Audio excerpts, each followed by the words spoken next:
You're listening to Ernestly Speaking, the only weekly podcast that covers friends, foes, and anything that goes. And now, for your badass host, Ernest Owens.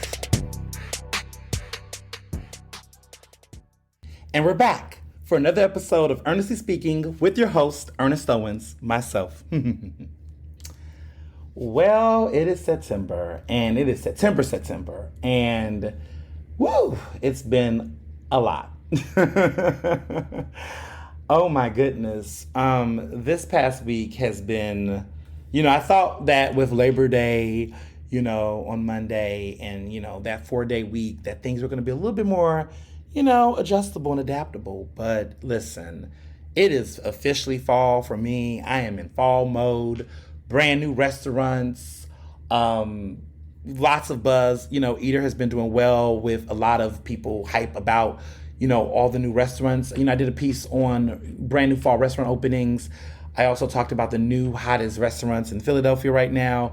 And, it's got the streets talking and the people buzzing. So it's been just a thrill on that front. Like, it's been exciting. Super excited to be back with my students. It's been almost like 2 weeks because I only teach on Mondays. And so when we didn't have class last week because it was Labor Day. So it's been like 2 weeks away from my students. And so it's like adjusting and getting ready to, go back and teach and be like, hey, it's been a minute, your professor is here. So that is, the exciting part. But I am excited to tell you all about the book tour. I am this week, maybe on Monday, maybe later, early in the half of the week. But the book tour has official dates. And if you are a listener of Ernestly Speaking, you're the first to know about them. So I'm super excited to officially announce the fall book tour dates. So wrapping up this experience, because I want to make sure I have all the dates listed one by one. But I'm excited to announce that the book tour is officially happening starting on Thursday, September 21st. I will be in Chicago, Illinois at the Bookseller. Okay, it kicks off again Thursday, September 21st, 7 p.m. The Bookseller in Chicago, if you're in Chicago, which is my birthplace. I was born in Chicago on October 12th, 1991 at Michael Herman Hospital. And I'm coming back right before my 32nd birthday. So I'm excited to be back in the Windy City. Cannot wait to try new restaurants. One of the cool things I've been doing that I'm doing with this particular book tour and scheduling it is that I am also going to be in conversation with incredible people. So I'll be in conversation with Mel B, who is this incredible Black podcaster, journalist that is based in Chicago, and we're going to be in conversation. And then we're going to have dinner at a hot spot in Chicago. So I was looking up really great restaurants and found this great place, and I'm like, wow, I need to go there. So following that, the following week, Wednesday, September 27th, I will be in Detroit, Michigan, at Source Booksellers at 7 p.m., and I'll be in conversation with Andre Ash, who was this incredible Black journalist who was based there at I believe it's the Michigan Chronicle is the publication. And we're going to be in conversation about the book as well. But that's going to be a busy week because on Sunday, October 1st at 5 p.m. at the Brooklyn Borough Hall, I'll be at the Brooklyn Book Festival in conversation about my book. It's going to be almost like a debate. There's an author who's going to be there who has a book that's against cancel culture. And my book is, of course, a different progressive spin on it. So we're going to be, having a night forum discussion about our different ideas. And it's going to be at the Brooklyn Book Festival, which is one of the most highly acclaimed book festivals in America. And I'm excited. So I'll be in Brooklyn on Sunday, October 1st. I'll be actually coming in that Saturday night.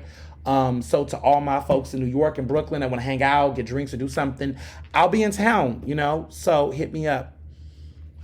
On Monday, October 2nd, which is literally the next day, okay, I will be in LA Los Angeles, California. I am coming back, baby. I will be there at the USC bookstore, which is my alma mater, USC. I got my master's in 2020, if you all know, in communication management. And so I'm returning back to USC. We're coming back to LA to do a incredible book signing at the USC bookstore. I'll also be doing a lot of guest lectures and pop-ins around campus. So I'm all in LA the next day. And then we're going to take a cute little break in between October, and we're going to do a special event on Wednesday, October 18th at Cheney. This will be the official book launch party event, because my book is the campus read for freshman required reading, and there's going to be a cool little social event, little mixer. I'm going to have a great conversation and book talk, and sign copies, and students are going to be there. And, it's going to be good opportunities to meet with students and also meet with the faculty. It's going to be a campus-wide event, but the public is welcome to come at Cheney on October 18th, on a Wednesday.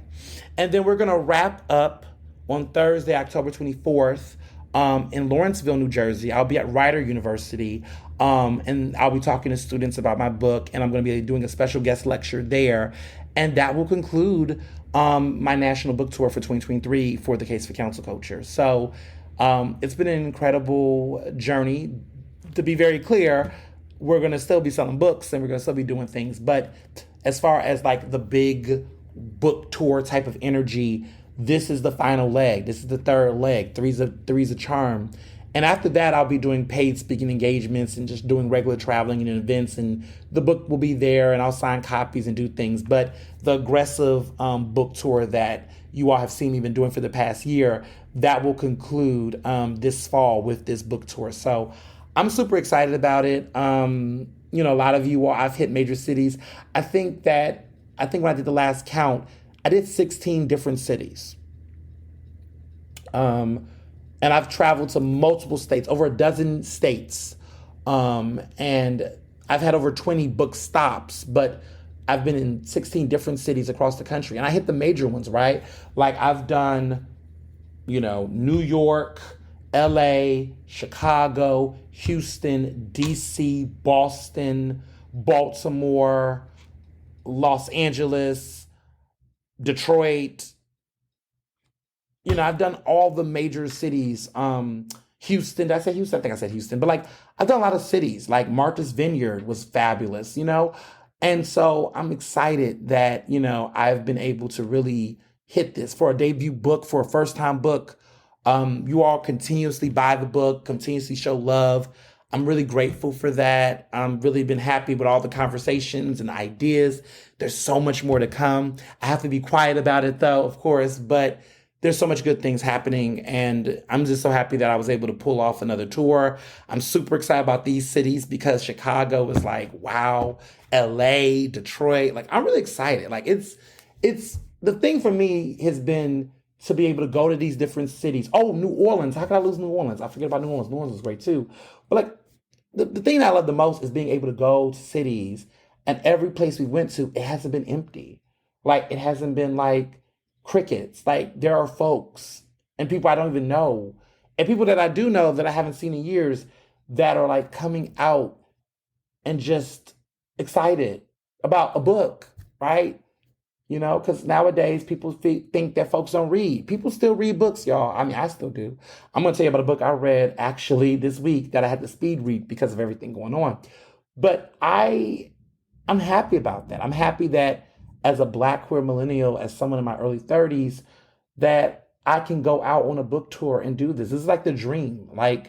This is the dream. When I was in college with my friends and my roommates and people used to speak this into my existence, into my life. It was oh yeah, you're going to be a bookseller, you're going to be a bestseller, you're going to be traveling, you're going to be this and that. And I used to be yeah. But for real, it's happening. And it's while it might seem like I'm just working it in the groove, there are moments where I take a step back and I'm just this shit is real. I have a book that's in public libraries. I have a book that's on bookshelves in places I've never been to, and people from places and people I don't know are reading it and looking at it and consuming it and thinking about it and debating it.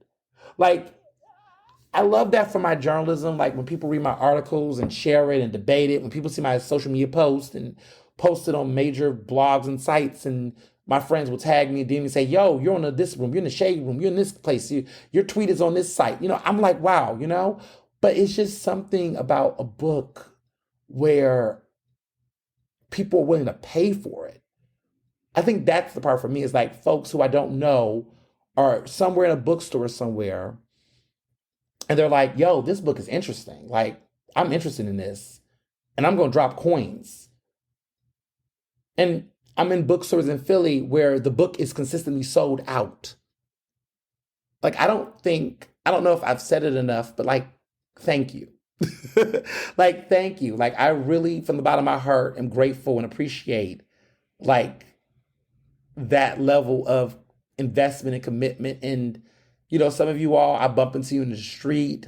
Some of you all have sent me letters and have, all types of notes. And I read them. I'm touched by them. And I am consistently reminded that this doesn't happen without people like you. And in the words of PBS, thank you. So I just wanted to say that because too often you get caught up in the work so much, and sometimes people may not know how much on the reciprocal end the reception feels on my end. And so I want to let people know that I'm very appreciative and thankful for that. So just want to put that out there. So this week, NABJ was here, the National Association for LGBTQ Journalists. They had their convention in Philadelphia. We was at the Lowe's Hotel, and I stayed at home, of course, but I went and traveled back and forth. But of course, it was a great event. I did a book reading conversation, Authors Cafe, earlier the week to promote the case for counsel culture at the convention. It was wonderful. I connected with some other LGBTQI journalists, people like Tre'vell Anderson, and other folks who wrote great books.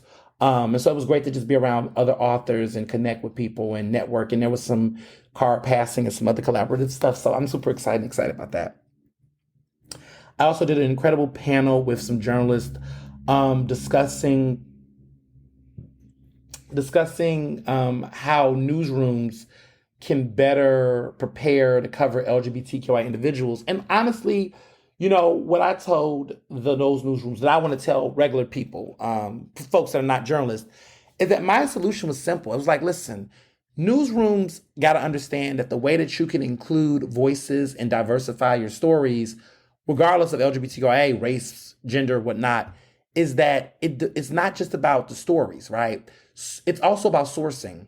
So some people think like increased coverage means sometimes that it's like a particular topical topic, like Pride Month or a transgender, Day of Awareness or whatever, right?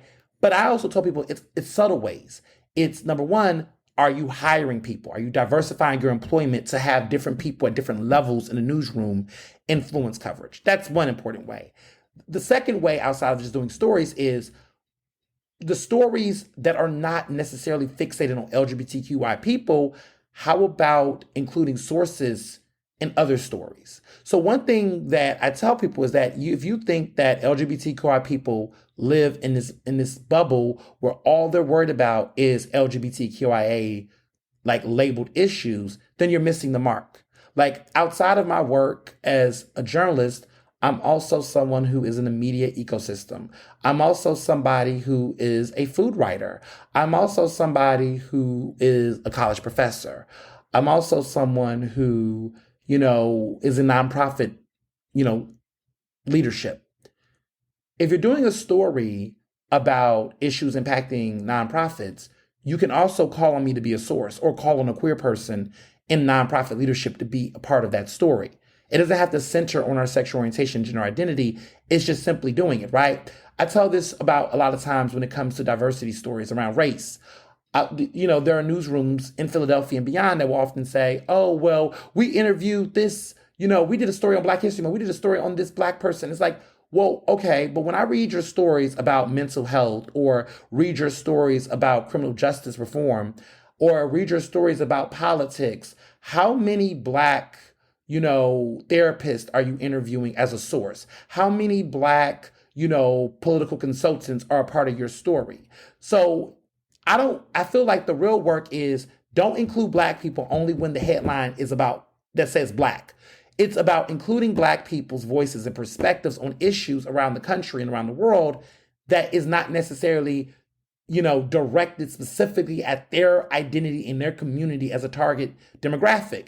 It's recognizing that when you talk about, birth control, when you talk about, abortion rights, and when you talk about financial issues, that impacts black people like it impacts white people, like it impacts cishet people. Like, just include us as regular people in all of your stories outside of just specific coverage alone. So that was something that I really told them. And I think this could be information that companies can use outside of just journalism, but it's just like normalize including people from marginalized backgrounds in everything that you do so that it doesn't have to be a lot of pressure on representation only when it's Black History Month, Pride Month, Latino Heritage Month. You don't have to feel like you have to fuck it up or mess it up or get it right if you was doing it 365. So that was my feedback I gave to them.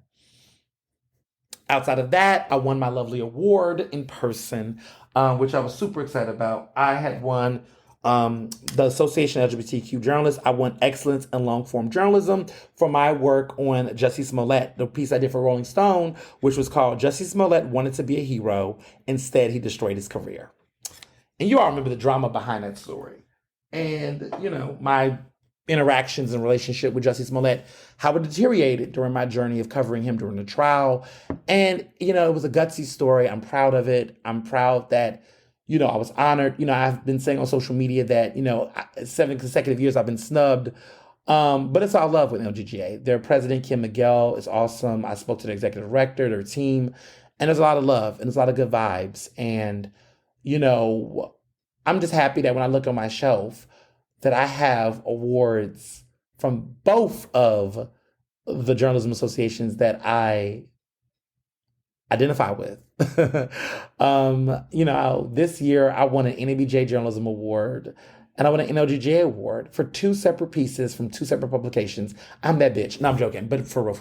That makes me feel good. For a long time, I felt like there were certain organizations like NLGJ that always looked at my journalism like, oh, he's covering for the Black community. But I was always and have always written stories that was in the intersections of both my sexual orientation, gender identity, and my race, right? And so I'm happy that these various organizations can see between the intersections of my work and honor them appropriately. So that is touching. And it was a great moment for me to be able to receive that award.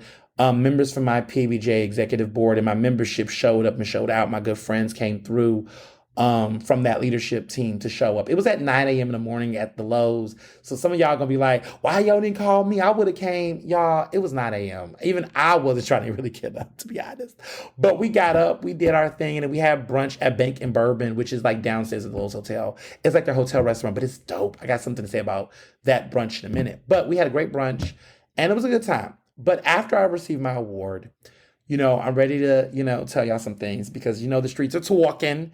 Y'all been seeing what's been going on, okay? And, it's some interesting things and some aftermath. So, I showed up. I was there. My team pulled up because we were notified that at the NOGJ ceremony where I got recognized that there was going to be a panel plenary discussion about healing, transformation, and truth.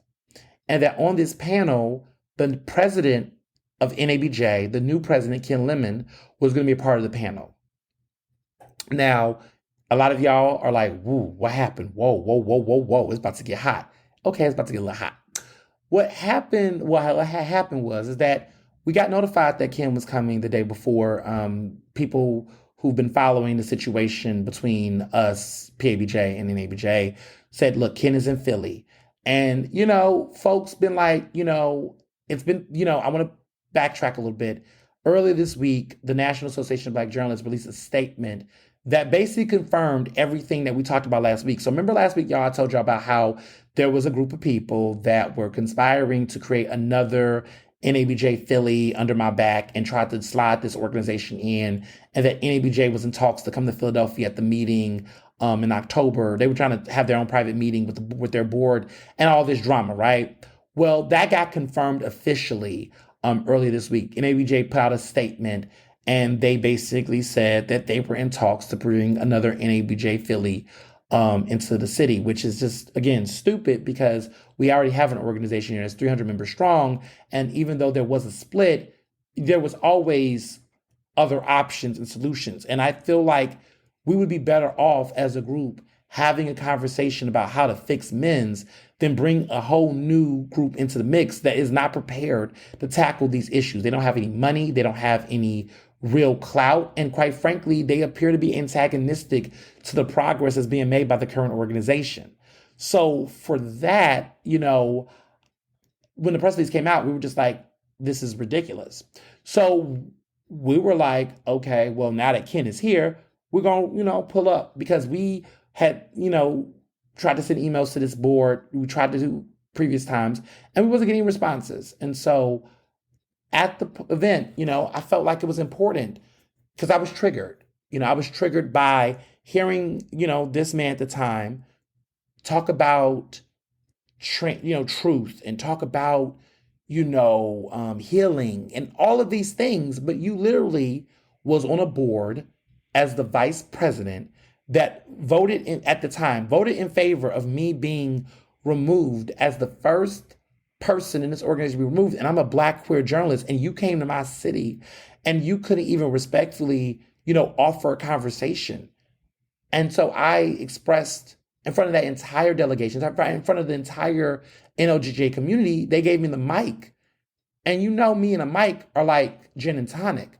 So I spoke my truth in front of all of those people, in front of him, man to man, and told him, basically that what he is doing right now is disrespectful, it is hypocritical, that it is harmful, and that as a Black queer journalist who's a member of NOGGA, to see him sit up here and talk like this while not addressing these issues within his own organization was problematic. And I asked and demanded for a meeting and told him, when would he do it? I mean, of course, his response was very much like, oh, my number's been available, and, I'm always free to talk, and when are you free to talk? And on site, I said, we can talk. Well, let's talk tomorrow. And at that time, that was Sunday. What I will tell you is that we did have a conversation. It took 2 years. And I made it clear to him, and I've made it clear to everybody, that PABJ is willing to be in affiliation with NABJ.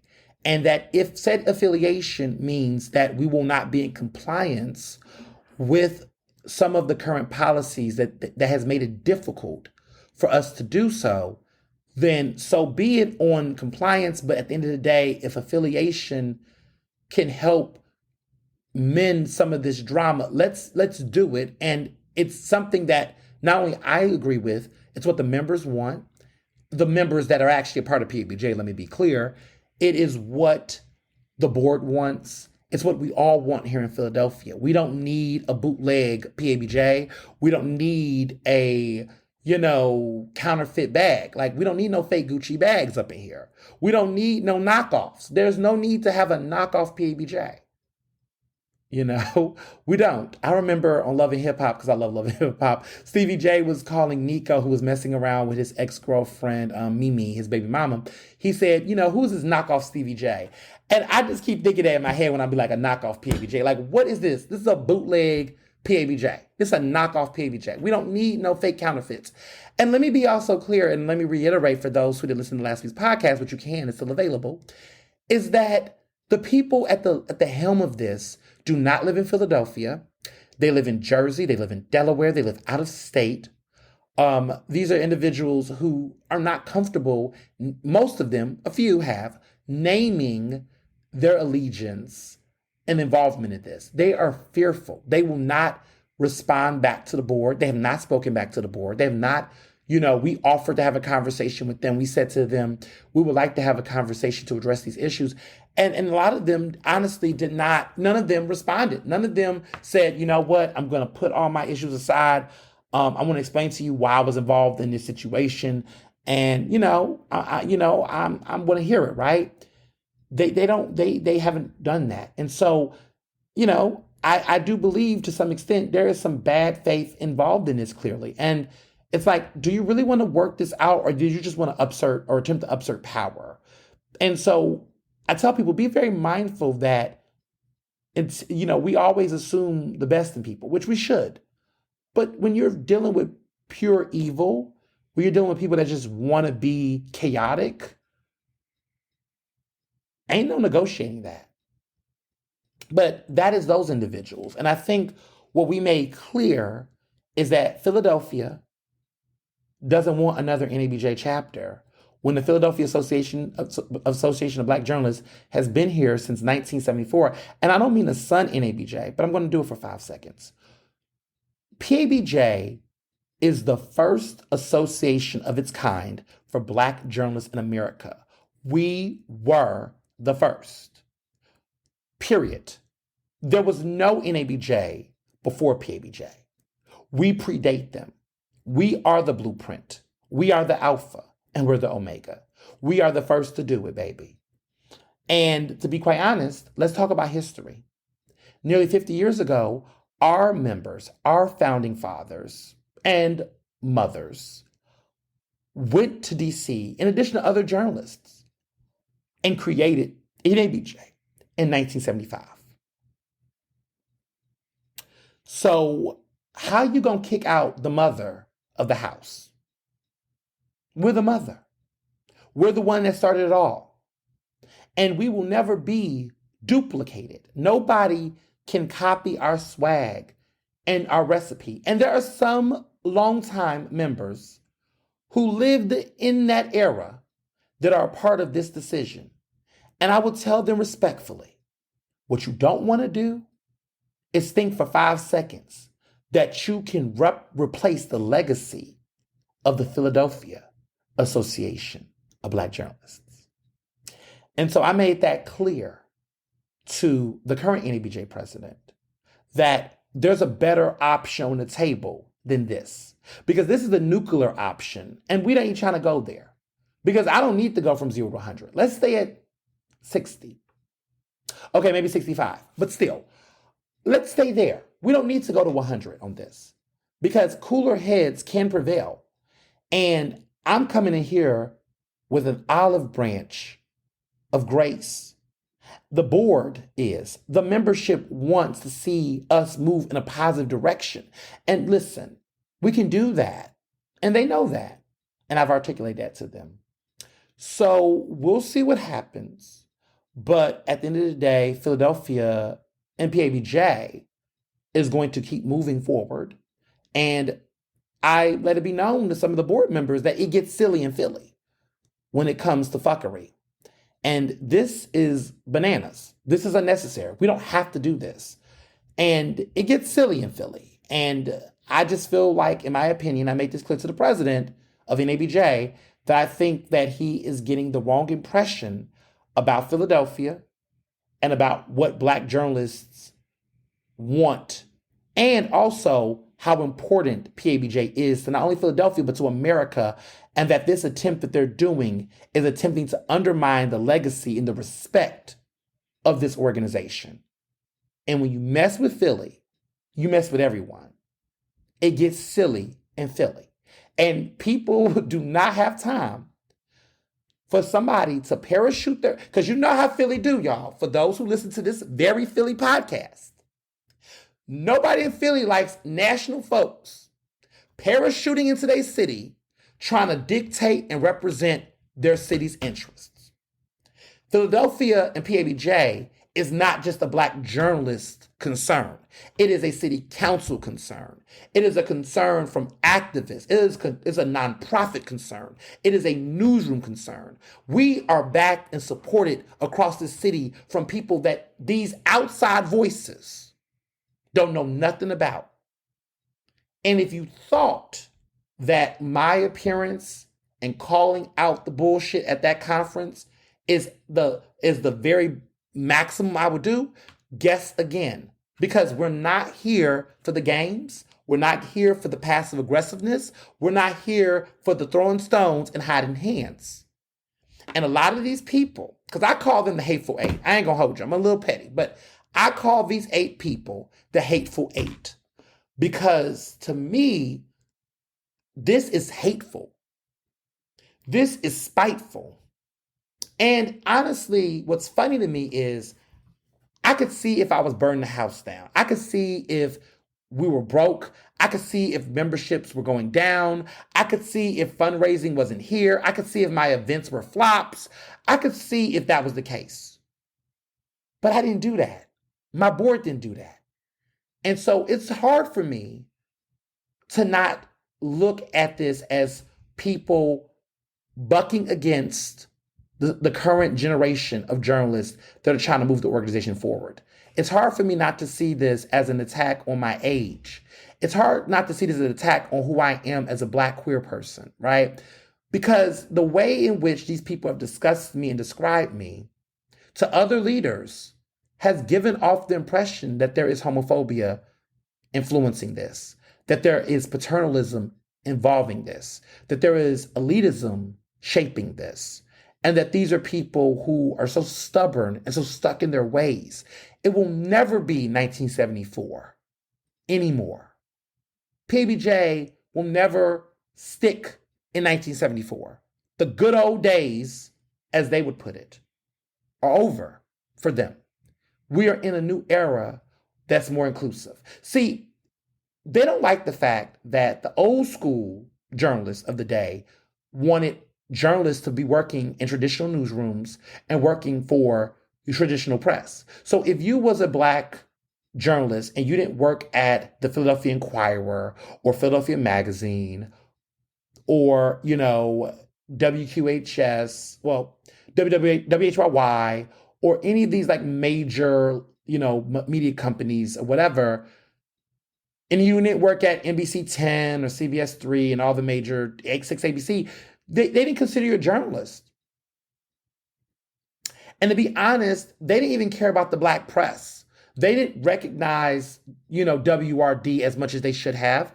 They didn't honor and recognize the Tribune or other Black media as much as they should have. I'm not saying they didn't do it, but they didn't do it enough.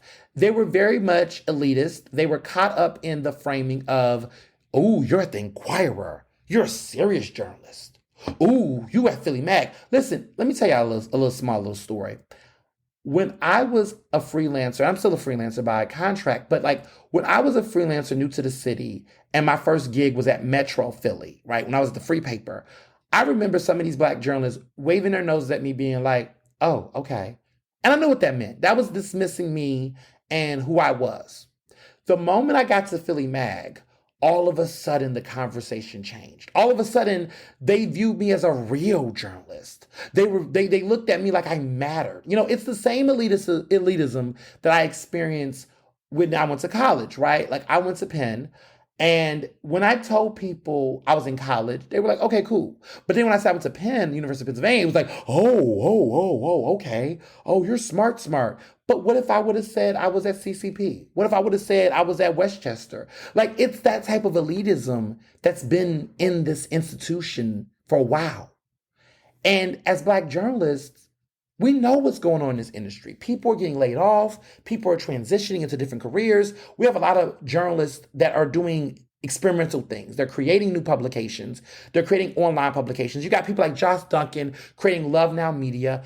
And there needs to be a place, right? When I became president of PABJ, I created a space so that people like Josh Duncan can be in the media conversation in PABJ. Because for a long time, if you would have fast forward to like 10, 15 years ago, people would have frowned on people like Josh Duncan. Like they would have been like, oh, she's at Love Now Media. What is that? We don't care about that. There are a lot of Black people in Philadelphia that's creating brand new media companies and organizations. And they're telling me for the first time in years, I never thought I could be a PABJ member until you was the president.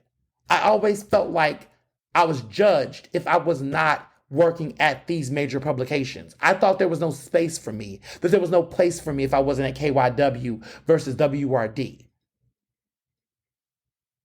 And so when I became president, that opened the doors for different type of storytellers and journalists to come into the organization. And then when they came into the organization, some of the old school journalists, right, some that retired, some that were veterans, walked in this space and was just kind of like, oh, who is that? I don't know who this person is. That's not a real journalist. Like, they really like raised their nose up to these members. And so I had to choose between the new leadership and the new membership vibes that was coming, or honoring the elite dated system and acquiesce to the powers that be of the past. And we bumped heads because I chose to move into the future and not 1974. So there's a lot of intergenerational problems.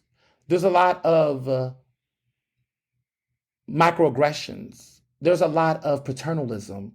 There's a lot of that's taking this route because these people are so stubborn that they're like, I don't want to work and serve under someone younger than me. I don't want to serve under an entrepreneurial journalist that isn't, a part of my rigid definition of what a journalist should be. I don't want that. So they would rather overturn and try to upsert current leadership to do what they want to do rather than move forward in the future. So wrapping this up, I spoke to the new president. We'll see where it goes, but that's it. There's a line in the sand. It's time for people to play and pick a position.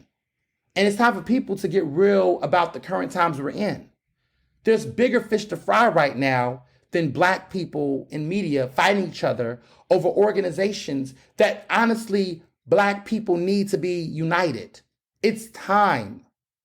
And I'm ready to do it. And PABJ is ready to do it. And I don't know what they're trying to do, but if they're saying to people that they're trying to create an inclusive, open space, it starts with confronting the elephant in the room and the problems that may take shape. That's all. So earlier this week, I was at the Crystal T Ballroom. Michael Nutter was former Mayor Michael Nutter was being honored with this award from the World Heritage Foundation. They were honoring him for his work, and it was a great time. And people saw me there. I was there with my bestie Sharon, and it was a nice event. And it was interesting because it reminds me that this upcoming Thursday I will be back in City Hall for City Council Live on WRD. Okay, it's gonna be exciting. I can't wait. We're back on. The show is back on. We're back in session. City Council is back in session. So I have a lot to look forward to on Thursday. It's from 10 a.m. to 1 p.m. on WRD Radio. Okay. Our station is lit. It is, of course, 96.1 FM, 900 AM, Black Talk Media. And it's going to be a great conversation. There's a lot going on in City Council. They took the summer break. We got to figure out what's going on with Chinatown, with Council Member Mark Squilla. Like, what are we going to do about Chinatown, right? The 76ers arena situation. Like, let's see what's going to happen there. What's going to happen with Council President? Everybody and their mother seems like they want to be running for Council President. So I'm excited to see how these conversations are going to move with Philadelphia's budget, what's going on with people on council, what's going on with the mayor's race. We're going to talk a little bit about what happened recently with the drama there. And we're going to really look into what's happening. So I'm looking forward to everything that's happening with that. And it's just great to just see people working together. Shout out to a couple of places I ate this week. Some of y'all saw some great pictures. Tallulah's Garden. I want to talk about that first because that food was incredible. So I know there's a lot of new restaurants in the fall. I know there's a lot of stuff going on, but sometimes you just want to have classics. So me and Mr. Johnson went out for dinner on Saturday night. We had the loveliest time. We went to Tallulah's Garden, which is in Washington Square West, and it was fabulous. It was a great meal. It was just a great meal. I had the steak. We shared a lamb pasta. Mr. Johnson had branzino, which was great. We had the meatballs, which were phenomenal. We had tuna tartare. The cocktails, it was so many great cocktails. We even had wine. It was dope. It was just a really great dinner. So intimate, so sweet, so romantic. Really loved it. And I'm loving the fact that I can just eat steak medium rare and not pass out. So just kudos to me for that, because I'm just loving my steak medium rare now. I can't eat it any other way now. Bank and Bourbon. Let me talk about Bank and Bourbon. So Bank and Bourbon is a cute little bar. But let me tell you about brunch. Brunch at Bank and Bourbon is lit. They have a brunch buffet, and they're located at the Lowe's around 12th and Market over there at the Lowe's, right across the street from the Marriott. And Bank and Bourbon has like one of the best brunch situations in the city. I didn't even know. It just crept under my nose. It's like they have a brunch buffet, $32 per person. And it is the most scrumptious, generous brunch ever. They have egg white frittatas, scrambled eggs, bacon, sausage, salmon and lox bagel spread, a smoothie bar, croissants and pastries, breakfast potatoes, salad bar station, fruit station, Danish station, everything. It was smoke. Oh, they even had overnight oats. I mean, it was like the most bountiful brunch I've been to in a while. It was so good. 32 per person. And also, they have this bottle special where they're having a bottle for they're having bottle service where it's like you can get a whole bottle of champagne and all the chasers and mixers at for $40. Now to you might think, is that cheap? Is that a good deal? Is that not? Let me put it this way: their mimosas were $13. A whole bottle of champagne with 3 different chasers, and you can serve as much as you want. To me, is a deal because it was good. It was good. It was just the bomb. I highly recommend this brunch. It was dope. The other place I went to, which I'm super excited to talk about too, was Pod. Mr. Johnson and I did a nice, lovely, romantic Sunday supper at Pod. I'm going to call it Pod Reloaded. They have Kevin Yanga, who used to be at Izakaya by Yanga in Fishtown. Well, Kevin Yanga is now at Pod. Pod has a special place in my heart because Pod in 2010 was the first dinner party I did in Philly. I went to Penn, as you all know. Pod was right next to campus, right over there on Sansom, around Sansom. And I just was like amazed by how cool and dope this place was. And this is back in 2010, this Steven Star restaurant. And I was excited about it.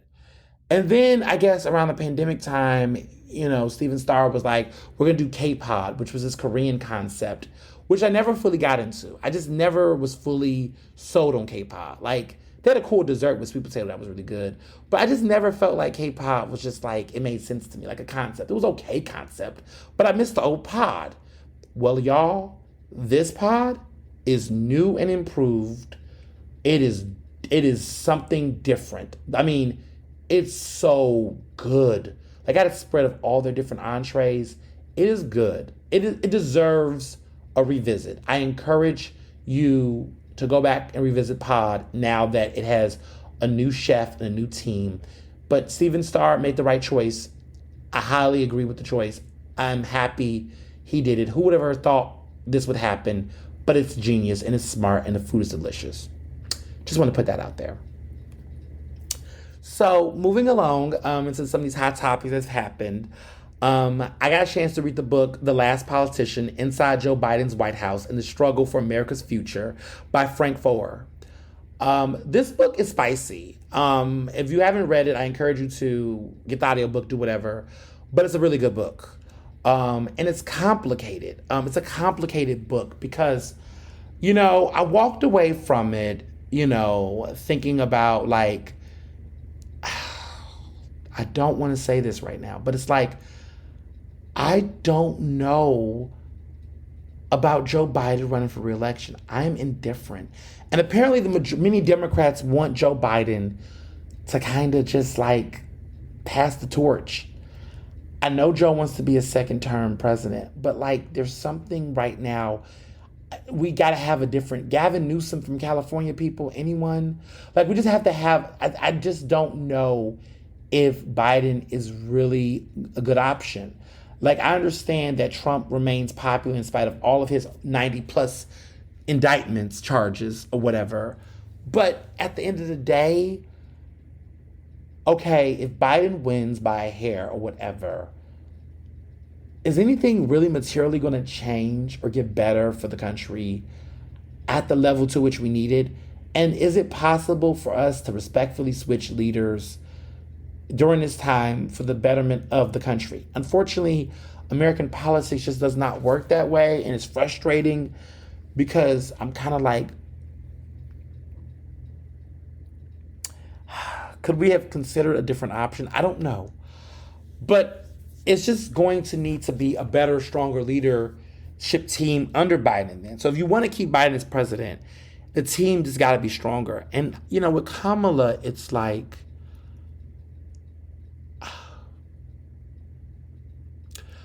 one of the things that interested me about the book was that it really shed a light on the relationship between Obama and Biden when Biden was the vice president. Contrary to a lot of the conversations around, they were best friends, Batman and Robin with aviator shades, they were very different, and sometimes that clashed. Biden was more of a blue collar, white man, older man who had a different type of way of engaging in politics. Biden was a constitutional law professor from an Ivy League school.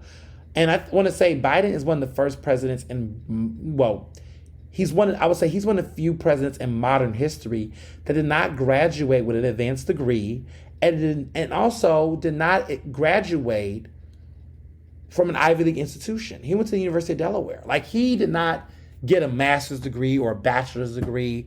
He didn't get a law degree. He didn't come from that kind of background. And he also didn't come from the Ivy League. And I think that makes sense that, like, you're dealing with a black man that is arguably smarter than you, and you're an older white man who has a history of at times making racially insensitive remarks. And you're having to work under someone younger than you and smarter than you and have a different kind of swag. And so by default, are we really surprised that their relationship was a little more complicated than what we expected? Not so much now, because it makes sense in retrospect that that's the nature. But what I will say is that one thing I appreciate about them is that in spite of these issues they had, they did have a level of civility and respect where the vice president was the vice president and the president was the president. I think right now,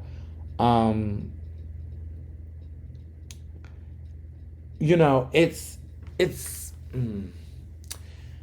the relationship between Kamala and Biden just seems to be so on opposite sides. I don't think for 5 seconds they don't respect each other or like each other. I just don't know if there's a real genuine chemistry here that allows Kamala to be emboldened to make some strong decisions and advise the president. And I also don't know if Biden's in the space or his team's in the space to work through this drama. It's a lot of questions and interesting observations. But one of the things that Kamala has been doing lately, and this brings me to my next point, is there's been a lot of conversations about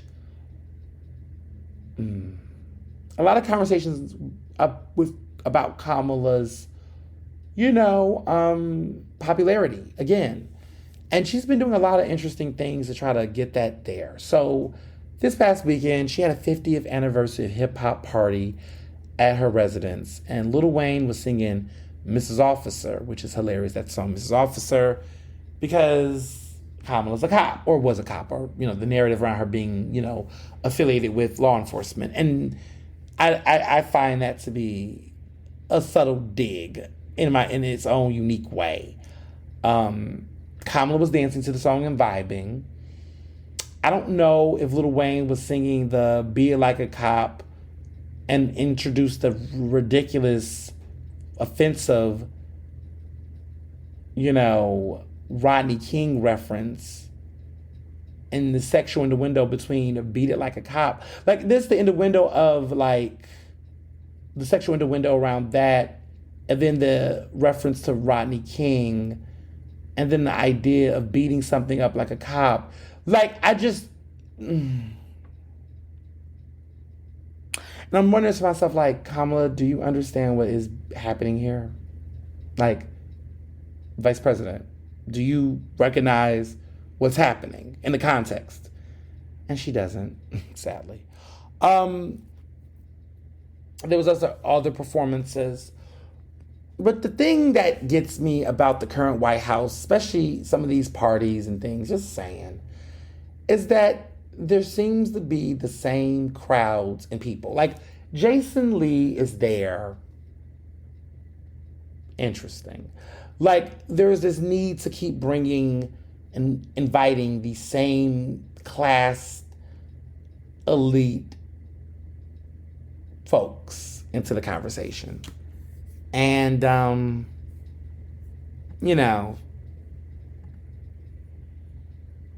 these people are not going to get you reelected. I just want to say that if you think that these are going to be the people that's going to get you reelected, I would like you to reconsider that a lot of those folks, some of those folks have their own self-interests, and a lot of that can be arguably considered grifty. And it's interesting because when I look at the people that's getting invited to those type of parties, some of the people, not all of them, of course, but when I look at some of the people that's getting invited, I'm just like, Kamala, do you really think that these are the people that are going to be holding it down for you, when a lot of these people are using their proximity to the White House to validate a lot of the disgusting, problematic things that they do with their platforms? But if that's, it's funny because people will sit up all day and act like, oh, they have a standard at the White House, and Ernest, you're too controversial, and you're too this, and you're too that. And I have to take that moment to push back and say, I used to believe that, but it's hard for me to believe that right now, given the fact that Jason Lee is there. And if y'all know about Jason Lee, then you wouldn't even be fixing your mouth to act like there's no room for a person like me or different types of journalists to be there per se, given some of the folks that was in that room, including the person that sat up there and got pardoned by Trump and criticized the Democratic Party. You got him on the stage singing about being like a cop and referring Mrs. Officer and really hinting at you, Kamala, and you're accepting that. Well, you know what? There you go. Just saying, Mrs. Officer. Moving along. So another thing that took place over the week, there was a controversy locally, a mayoral email scandal, to be honest. And, I have thoughts about this across the board, and people have been wanting to know what I think because I have been included in the conversation, and I want to be sure that, everyone gets a chance to be a part, to understand the nuance of the situation. So I want to talk about that. There's a story that got published at Billy Penn referring to leaked emails. The headline is "Leaked emails from Parker's campaign show contempt for local media," journalists say. One of the messages mistakenly forwarded to hall monitors suggested the outlet's reach was too small to warrant granting requests. So there was an email faux pas from Sherelle Parker's campaign. You all know she's a Democratic nominee to run for mayor. She's many people predict that she's going to win because history for the past over 50 years has shown us that Democrat nominees win. So that's just that. She's going against David O., who is currently also running as a Republican, running in his race. So there was an email faux pas that happened. And pretty much what happened was that members of Sherelle Parker's campaign were trading emails through late August and September discussing how to delay interview requests from Denise Clay Murray, who's a black journalist and a member of PBJ, and Lawrence McGlynn, who's a white journalist who's a part of the Philadelphia Hall Monitor. Now, this is being reported by Billy Penn. You should definitely read the story to check out what was going on. So they, the Philadelphia Hall Monitor was founded by a pair of journalists with consumer advocate Lance Harver. The Philadelphia Hall Monitor is a very new local publication that is very, very new. I think they're less than a year old. But basically, they're covering City Hall and what's going on in City Council and another politics race. And so, they've been trying to get a foot in the door covering some of the issues that impacts Philadelphians.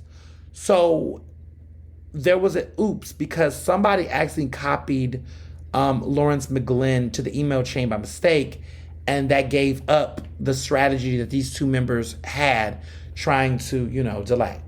So what was said in the emails was, let's push her off without letting her know, which is what senior advisor Aaron Platt wrote in reference to Denise Clay Murray, and said, and then, basically gave this language on how advising the communication director, John Dolan, about this. And basically Denise said, in the conversation he said back was, Denise, I'm working on getting this schedule. Give me a week or so. And then after receiving the conversation and discussing it with colleagues, Lawrence wrote this column, and he shared the email. He talked about it and shared screenshots of it, exposed it on his platform. And the headline went, Sherelle Parker does not care about local media. They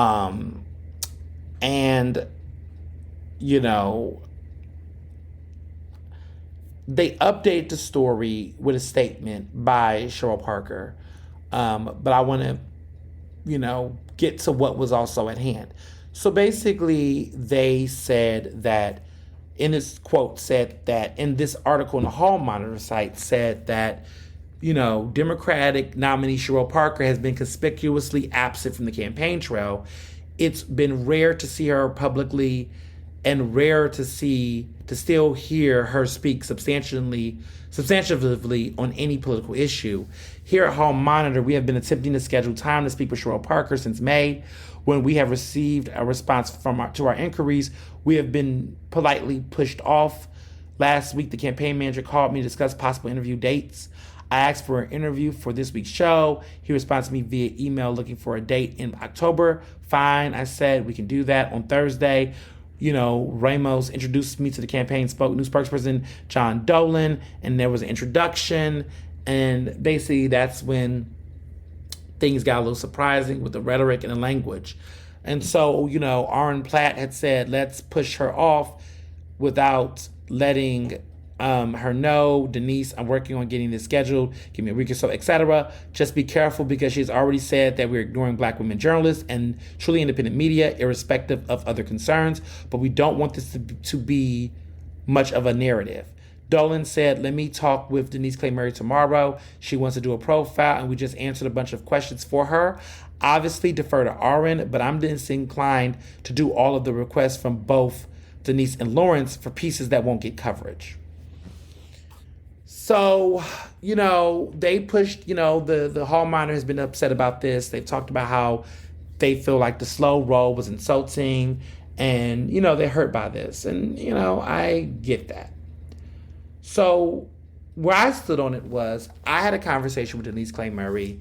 I let her know, I was aware of the issues, and that I'm the president of the Philadelphia Association of Black Journalists. So, anytime there's an issue that happens to our members or to Black journalists at large, we try to, engage if that's something that's desired. Denise Clay Murray expressed her highest enthusiasm for me to help advocate and come to the table and get to the bottom of this. And that's what I did.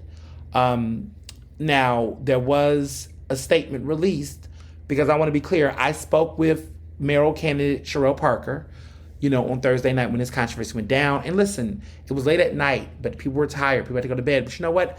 I did that because that's what leaders do. I will tell you that Sherelle was very frustrated and angry about this. She doesn't, what they did, the two individuals, did not reflect what she wanted to do, that her views and values. Because remember, she came to the PABJ Media Professional Awards in May and promised that Black journalists would have a seat at the table, and that, there would be representation and whatnot. And so this makes it look like she's a hypocrite. And I think that her campaign team, just really, I think, was trying to prioritize her, but did not realize the optics of the situation. So I want to say this before I get into the statement, but this is something that happens all the time. I just want to be very clear. This is not an isolated incident to Sherelle's campaign. Communication directors do this to everybody, every journalist, everyone. And we can all agree that really the press should have access. That should be the case. But, you know, in a reality, there is a lot, and I'm not saying this is a good thing. I'm not defending this. I'm just telling y'all who want to understand how the media industry works. That, cause let me, let me land, because I have so many thoughts. This is something that happens often. Everybody does do this. Like, the reality is that every elected official or any person, right, any public figure, has a limited number of hours in a day. And if they're too busy responding to every inquiry that comes from the media, they're not going to have an opportunity to do their jobs. They're not going to have an opportunity to do campaigning. And that it's important to note that in this situation, media, even as a journalist, I know this because I've done this, that everybody's not going to get the same level of attention and access to public figures. For example, I would love to have a conversation with President Joe Biden. I'm a journalist. I'm in Philadelphia. This man comes to Philadelphia a lot. But you know what? Because I am working for a more local publication like Philadelphia Magazine, they don't necessarily, the communications director do not necessarily feel like I am a top priority. They would rather have local TV broadcast stations do it rather than me at my little Philadelphia publication. And guess what? That's how it's been, right? And outside of elected officials, celebrities do this. Like Beyonce. Beyonce is not going to talk to every single publication that wants to interview with her. Okay? She's going to talk to the New York Times. She's going to talk to Vogue. And honestly, Beyonce hardly does interviews. But when she do it for Vogue, New York Times, the big dogs. And so in this industry, there is big dog, little dog energy. And we need to stop acting like that's not the reality. It's fucked up at times and it's frustrating. But let's be clear of the dynamic. And I'll give you an example. Sometimes people want to avoid publications that they feel like, is not going to be read. So it's like if Sherelle Parker is having 5,000 different meetings and there is a more niche publication that's like, we want to do an interview with you. If you are somebody who just came out of the hospital with a concerning health situation, you're trying to prioritize meetings with various places, maybe having a direct interview with one particular publication may not be priority at that moment. And, to some extent, it doesn't mean the person isn't communicating with other journalists. One of the things, in my opinion, that's been I think, slightly unfair narrative that's been said about the campaign is that, she's not talking to you when she's been hiding. As somebody who's also been covering this election, I don't necessarily think Sherelle Parker is hiding. I think Sherelle is having particular meetings in the community. She's in public spaces. She's at an event, right? She was at Dwight Evans had a public cookout on Sunday. Had a cookout on Sunday, and committee people in the public was having pictures and engagement. I have been seeing Sherelle at events. I have been following the schedule. I've had a meeting with Sherelle Parker. I've spoken to her outside of the drama. And so I think that we need to be real that, and I'm not saying people are doing this, but it might be imperative to go out to these public events. And sometimes you got to roll up on politicians if you don't want to have the email situation, right? Because let's be real, everybody's doing that. Helen Gim's people have done that to me. And you know what? A lot of the progressives that want to get on here and come after Sherelle, which is there's plenty to critique with Sherelle on her criminal justice policies and the things she said during her campaign. But what I'm not going to do is sit up and act like she's the only person. Well, let me clarify, because this was not her. But her team isn't the only ones that have done this. It's been done. It's the norm of how all of this works. I had to fight to get an interview with Kamala Harris. And let me also be clear that from what I heard in the conversation with Sherelle, and also what has been said in the article on Hall Monitor, is that they have sent questions to the campaign, and the campaign has sent them responses from Sherelle. But apparently that wasn't enough. They wanted to have an interview. They wanted to have this one-on-one. And while that is admirable for the Hall Monitor, what we cannot ignore is that, everybody may not get a one-on-one interview with a candidate. I wanted to have a one-on-one conversation with Helen Gim directly about when she went to the Union League. And guess what? I was denied the opportunity to do that. Jeff Brown wasn't really trying to talk to me, even though I was doing the investigative journalism to confront him on issues. Jeff Brown's team wasn't really trying to have the one-on-ones kind of thing. And I understood that, because sometimes people, when you do adversarial journalism, you have to realize that you're not going to have sometimes the same access. And let's not act shocked by it. But at the end of the day, they fucked up because the emails and the communication went public. And so at the end of the day, they got an answer to it. What I did as president was to make sure that I can have an opportunity to, I can have an opportunity to somewhat get to the bottom of some of this. And what I can tell you is that, from my understanding, the campaign is going to give Denise Clay Murray her interview. She's going to have her interview. They're going to, communicate other things to her.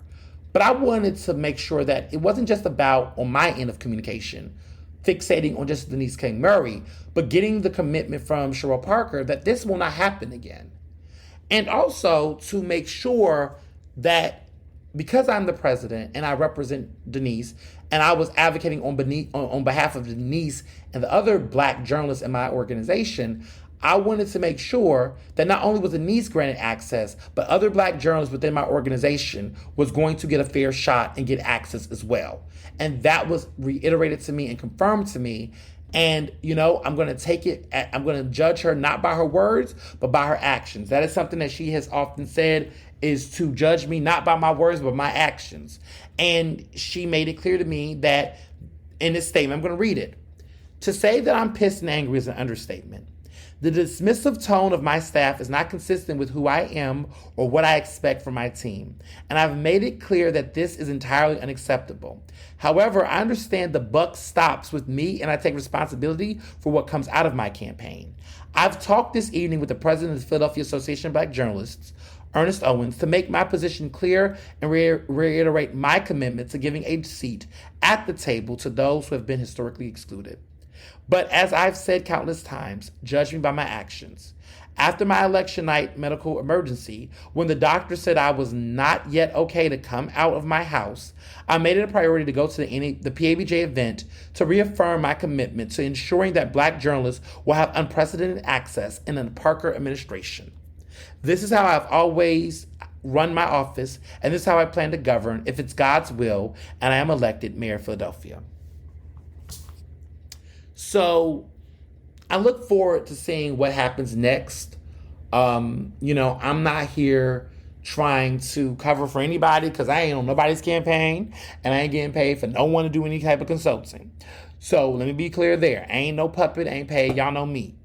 But I'm at a point where I'm sick of the Twitter or X back and forth on Twitter with people arguing. Because at the end of the day, Black journalists like Denise Clay Murray needs to do their job. And while I could spend hours belaboring on how messed up this is, I recognize that my job is to make sure that my members get what their demands are and understand and move forward. Denise Clay Murray was pleased about how I moved forward on advocating on her behalf, and she understands that this is not an end-all be-all, but the start to move things in the right direction. And that's what I did on my end.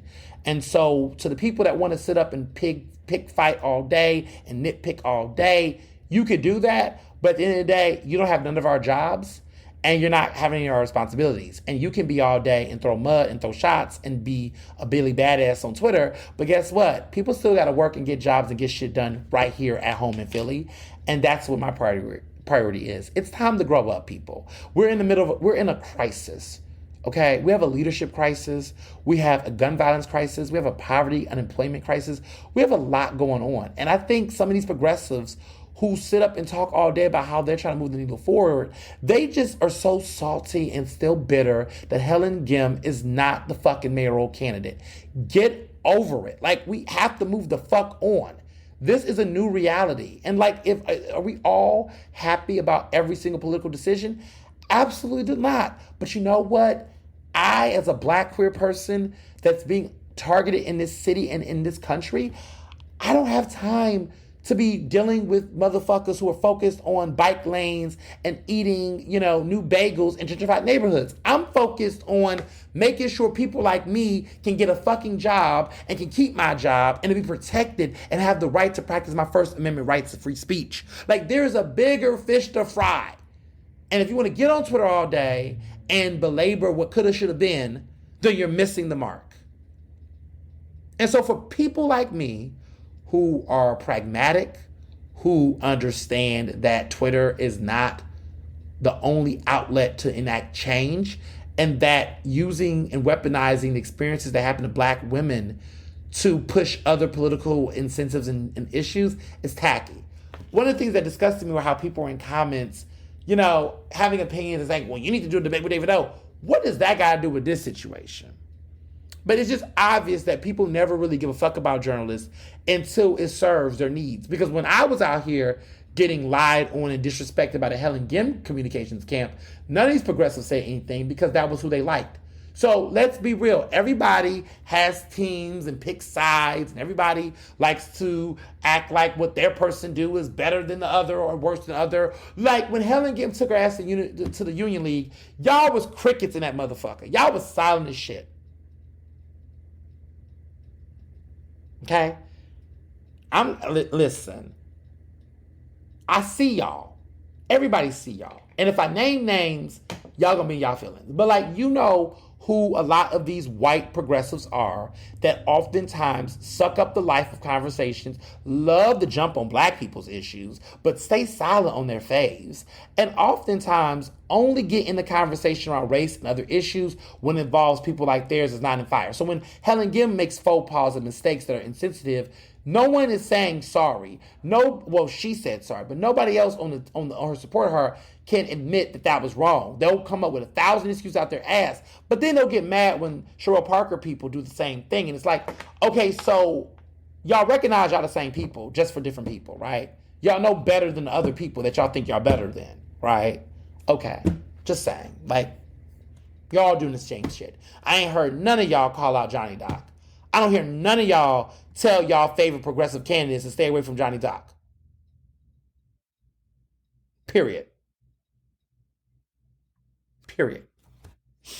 So, just putting that out there.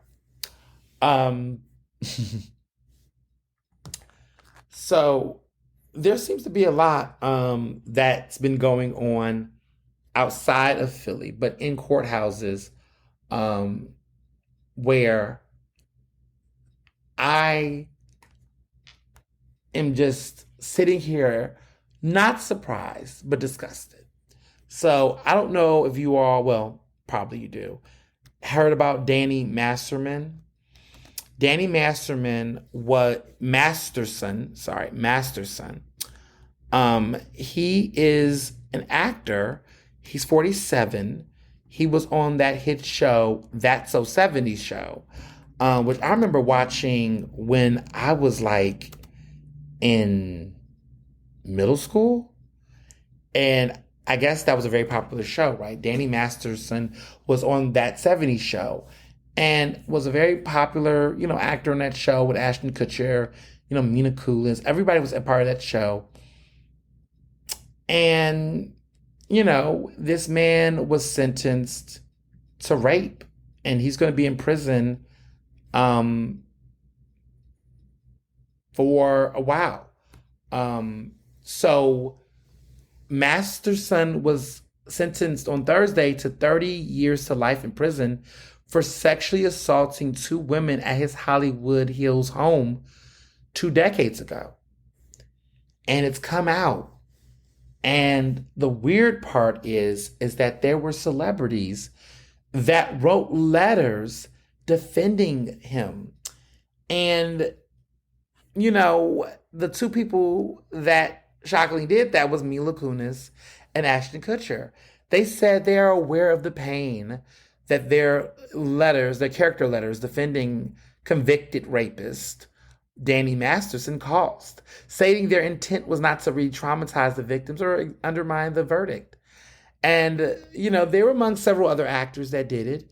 But they said in their statement was that we support victims. We have done this historically through our work and will continue to do so in the future, which is what Kunis said in an Instagram video. Now, the letters that were submitted to the court, they described Masterson as an outstanding older brother figure, dedicated and loyal husband, and an excellent role model, which is a stark contrast to the predator who drugged and raped defenseless women that his victims had labeled him as. They furthermore said in their letter that throughout our time together, Danny has proven to be an amazing friend, confidant, and above all, an outstanding older brother figure to me, Kunis wrote in her letter. His caring nature and ability to offer guidance have been instrumental in my growth, both personally and professionally. She went on to say that Masterson's role as a father, husband, and father to his daughter have been nothing short of extraordinary. I mean, they're going on. And, the letter is saying a lot. But they said that the letters were not written to question the legitimacy of the judicial system or the validity of the jury's ruling, is what they added. They said they were intended for the judge to read and not to undermine the testimony of the victims or re-traumatize them in any way. We will never do that, and we're sorry if that has taken place. Child, please. This reminds me of, what's her name? Iggy Azalea writing letters with Mario in support of Tory Lanez. When Tory Lanez was convicted of assaulting Meg Thee Stallion. We've heard this song before. We know the optics. We know how this is being read. We understand what the perception is. And to be quite honest, we're not fooled. It's been brought up that Ashton Kutcher and Mila Kunis is also part of the House of Scientology, and Leah Remini, who is a former member of the Church of Scientology, not the House of Scientology. Interesting. She's an outspoken critic of it. She shared her thoughts. And to be clear, while Scientology was not directly involved in this trial, Masterson and the defendants were all members of the church at the time the incidents occurred. Now, Leah Remini, she basically came out and, she said, she left the church in 2013 and she is suing it and their leader, David Miscavige, alleging harassment and emotional distress among those in attendance during Masterson's sentencing. And she published a statement on social media. She basically said that for over 2 decades, Danny Masterson avoided accountability for his crimes. While Danny was the only one sentenced, his conviction and sentence are indictments against Scientology. And she is calling it out on its operatives in Miscavige. She, has, the Church of Scientology, by the way, has denied allegations about how the church has harassed the accusers, and they've claimed that those allegations have been debunked. And in a statement that they've put out previously, they said that church policy explicitly demands Scientologists abide by all laws of the land, and all allegations to the contrary are totally false. So there's some conflicting, ideas around it. All I'm going to say is interesting.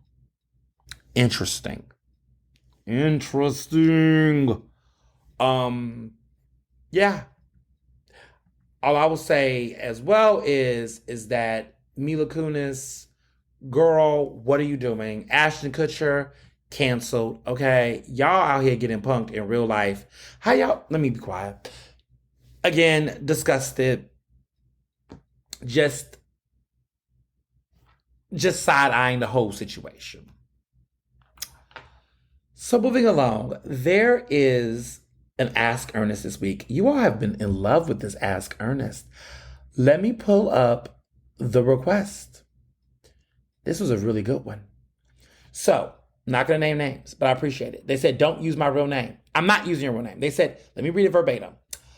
I have an Ask Ernest question. If you have time to answer it at all in any of your future podcast episodes, I'd really appreciate it. Please don't use my real name, LOL. I'm not, girl. I got you. She said, recently, one of my uncles died from complications related to alcoholism. He was only 50, but unfortunately, he had been drinking heavily for many years to self-medicate to deal with trauma he experienced growing up. My father has told me that he does not want me to tell members of the extended family that he died for alcoholism, probably because of the shame.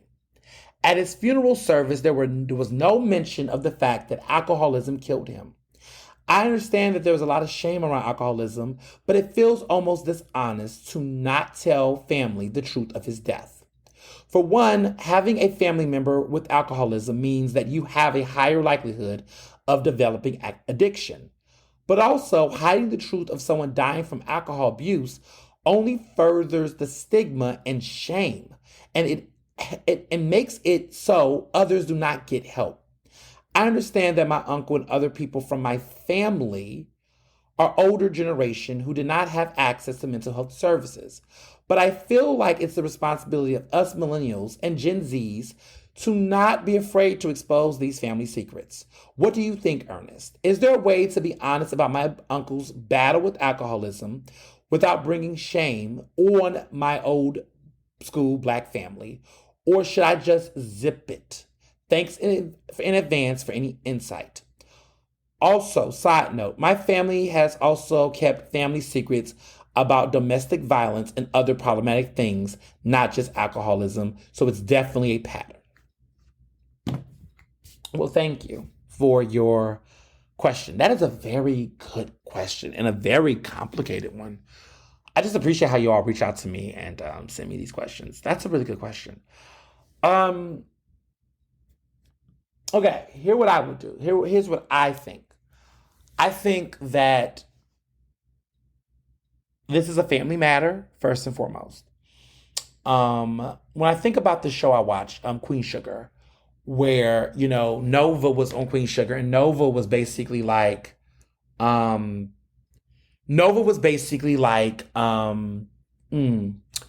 was Nova saying?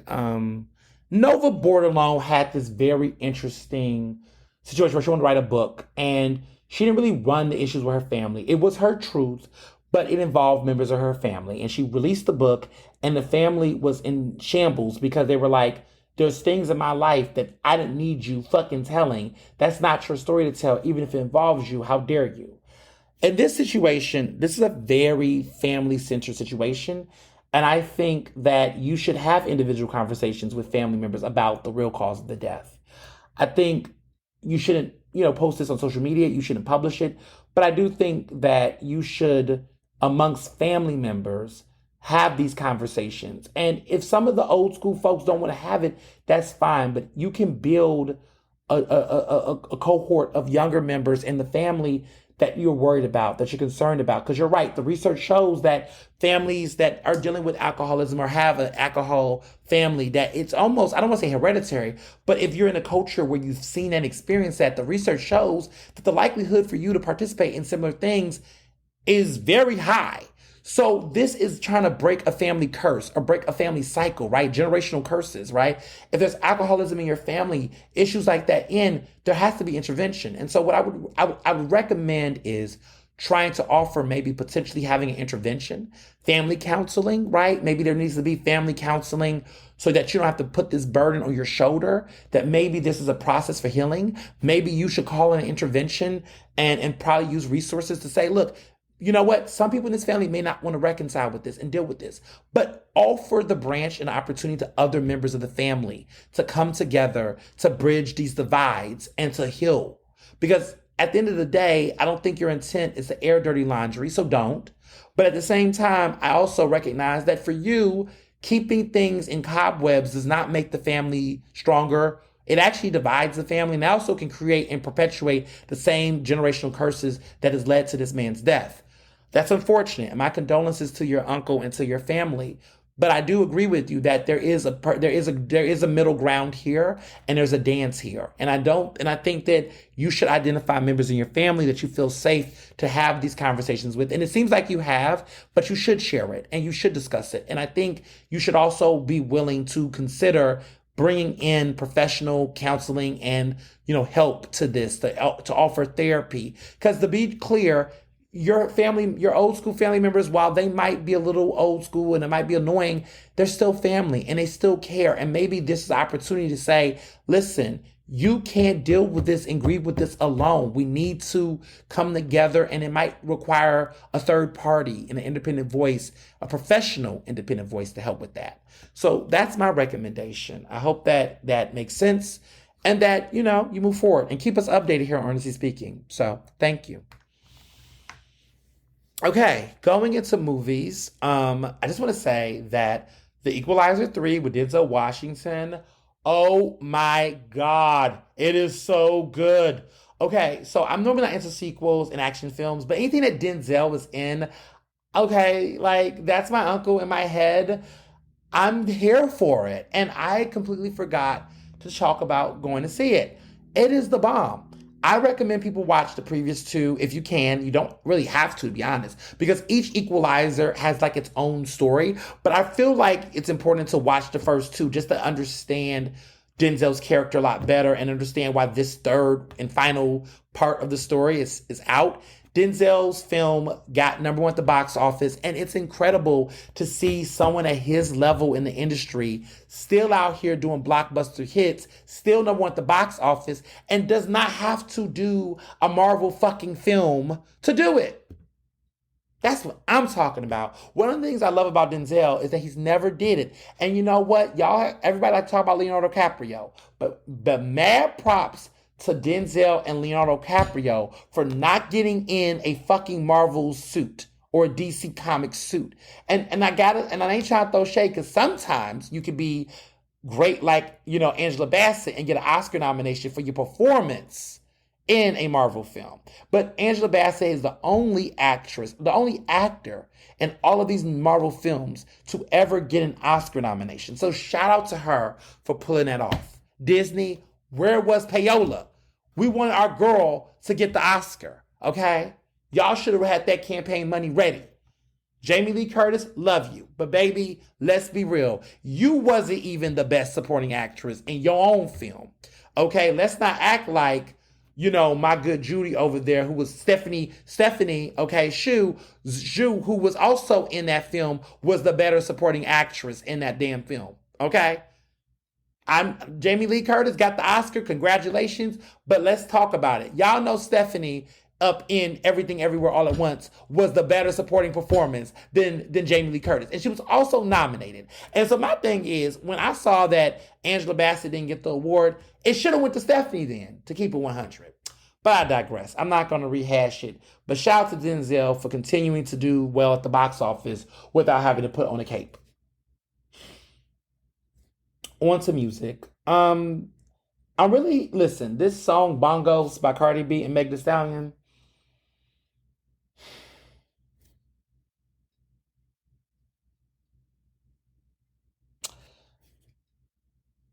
It was a choice. Gorgeous swimsuits, lovely choreography.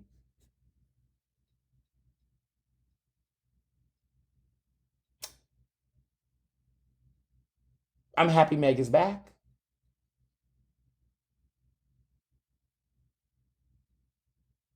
Okay, moving on. So the MTV Music Awards um, is going to happen this week. It's on a freaking Tuesday. This is bizarre. The whole thing is bizarre.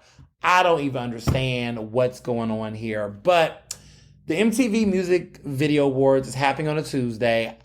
I initially told you I wasn't enthusiastic about it, but now I'm a little excited because it looks a little messy. Um, you know, honestly, I don't understand why they have Nicki Minaj hosting this shit again. Last year, the shit was weird because it was like, well, it wasn't that weird because she also was the video Vanguard Award winner. So that was kind of cool, I suppose. She won the MTV Video Vanguard Award for her music videos, which have been, iconic, more so in the earlier part of her career versus now. But she was there and she presented, she performed Super Freaky Girl when it first came out. It was a number one hit on the Billboard charts. And now the song and the video is nominated for Video of the Year. And she's back again hosting the show while being a nominee and a performer. And it's just kind of like, interesting. But my whole thing is, who asked for that? Like, why is there is that the only way? I mean, see, this is what happens when big stars don't show up to award shows. Then people like Nicki didn't host it, right? I just think it's weird. But what made me interested is that Cardi and Meg Thee Stallion are clearly on a campaign to get this song number one or debut high on the charts. I think Bongos is going to do numbers. I think it's going to chart high on the Billboard Hot 100. I don't know if it's going to be number one. It'll be fascinating if it is. But I can definitely see it, getting in the top 5 or the top 10. And, it's not WAP. WAP is a classic. This is something different. I'll leave it there. But, it's going to be interesting for them to perform it. It's a hot new song. The VMAs has always been a place for artists who got new music coming out in the fall to oftentimes use the platform to promote the music in the fall. So this is an opportunity for them to promote the music, promote everything going on. And so I'm really excited about that aspect of this, that they're using, they're going to promote the music. Cardi's album is not coming in October, clearly. And she said that her album isn't, but it's obvious Cardi's ready to go back out there. And this is clearly the lead single for this new album. And she's clearly serious about dropping the album now. It looks like it's on, and she's very back on focus and performing for the first time at the VMAs, this duo. Like, this is awesome because we always want a WAP to be that moment, but it didn't happen because of the pandemic. So now we have this lovely opportunity. So I'm excited. I'm very excited. And I look forward to seeing, what happens. I mean, I don't think that clearly Nicki is going to feel comfortable announcing Meg and Cardi. But I wonder what the energy is going to be with those teams. Because you remember the last time, Cardi and Nicki were in the same room. This was at a fashion show where shoes were getting thrown and flown at. And, Ra Ali was out there and was messed, right? So I just hope that the ladies keep it cute. I hope that, maybe there's a surprise opportunity for them to, to be united because it's the 50th anniversary of hip hop. Like, I don't know, but I would love to see something different rather than the drama and the beef, but we don't know. Very interesting. Speaking of drama and beef, TV has been very interesting following the love and hip hop, drama with everything with Erica Mena. Erica Mena still is in the conversation. She's still in the blogs. People are still talking about her. She's still in the conversation. People are still having opinions about, some of the things she's been doing. And to be honest, I'm personally looking like, apparently there's a show she's on that's on Tubi. I don't even watch this show, but they said that she's not going to stay as a cast member based on what she recently did. The backlashes continue. Like, they are making an example of Erica Mena based on her anti-Black racist ass remarks. And, watching this week's episode of Love and Hip Hop Atlanta, I'm watching how these episodes unfold, and you're starting to see that these cast members really do feel some type of way about what she said. And I've never seen the show really have a moment where everybody is like really taking a moment to unpack what has happened. I thought it was just going to be a one and done moment, but this has really carried on throughout the show and the series, and it makes so much sense why VH1 and Eric and Mona Scott Young decided to pull the plug on her, because it's obvious that this has had a life of its own, and that this issue is not going to just be it. And honestly, Erica should apologize. I'm just not seeing any apology, because everybody keeps pulling my child should be mentioned. But okay, then let Spice go low, and then let Spice deal with it. But nowhere should it ever be justified to be racist. Like calling a black woman a monkey, and you are not black, you are doing something that's racist, and no one can make you racist. Let me tell you something. I have encountered women who have called me all kinds of homophobic slurs and insults. And never in those encounters have I ever decided that would be the moment that I would be a sexist and degrade a woman on her gender. Never happened. I have encountered racist trans people, and never have I ever decided to be transphobic in that moment, because that's not who I am. And so there is no excuse for racist behavior based on other behavior. If somebody gets racist with you, you don't get sexist back. You don't become homophobic in that moment. You don't become transphobic. Like, that's not okay.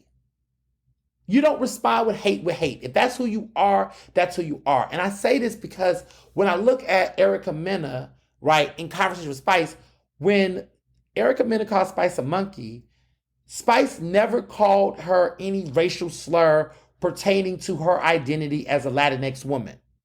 She didn't get racist back. She didn't make any type of problematic racist ass jokes or remarks. So let's be real here, that if it's not in you, anything will not make you anything unless this is who you already have been and who you already are. And there's been reports that this is not the first time Erica Mena has had an issue with anti-blackness. And I can believe it, because if she felt that comfortable to call this black woman a monkey multiple times while even making monkey sounds, then this means this person has this in their DNA. And that's that. So in wrapping up this podcast episode, I want to just remind everyone that I want people that around this time, I don't know if she's listening to the podcast or she's probably going to listen afterwards, but I want to personally give a congratulations to my fave, my bestie, Amanda Parks, who is about to be Dr. Amanda Parks, because she is defending her dissertation defense presentation, which is happening, probably around the time some of you are listening to this episode. And I'm super excited to be able to support and listen and be there. And I'm very proud. And we're going to go out and eat the types of food that she loves. And also, I left out another restaurant that I went to that just hit me now. I went to Cantina. What is that place? It's a Mexican place, and I wanted to. It's called Cantina La Marina in Kensington, and it's a Mexican restaurant with authentic Mexican flavor and lots of great drinks. I want to tell you all up front, what was interesting about that experience was that I went to Cantina La Marina, which is on 2800 D Street, which is in the heart of Kensington. That inside of that restaurant is joy, incredible Mexican flavor, lots of great margaritas. Margaritas are popsicles, just great drinks all around. But outside, it's really real. And it's a lot. And it was very interesting because I haven't been to Kensington in a while, but I was in that area and I was like, wow, there's a lot happening outside this restaurant. And just reminding me how important it is that the city really does do something about what's happening in Kensington in the crisis. But I say that this Mexican restaurant needs your support. Go there, eat there, support it, check it out. It's the best Mexican food I've had in Philadelphia. And I'm not lying to you. It's incredible. Me and my fave, Amanda, will be going to another Mexican restaurant in Fishtown, We're going to have some tequila and some shots, some good times. And I'm just really happy and proud of her. And if you all know her, my good friend, tell her congratulations. And she's worked really hard to get to this point. And I can't wait to, cheer her on this week. So congratulations, Dr. Parks. And I look forward to just the week in general. There's so many awesome opportunities and surprises, things happening, more new restaurant tastings. I'm just into it. Restaurant week is upon us. It's gonna be really fun. A lot of different things are happening and I'm super excited. And, it's been great. So as always, be well and be best. Ernestly Speaking is recorded in Philadelphia, Pennsylvania, and can be found on Apple Podcasts, Google Podcasts. To stay up to date with the latest on the show, follow me on Facebook, Twitter, and Instagram at Mr. Ernest Owens. Use the hashtag Ernestly Speaking to tell me what you thought about this episode, and check out my website at ernestowens.com.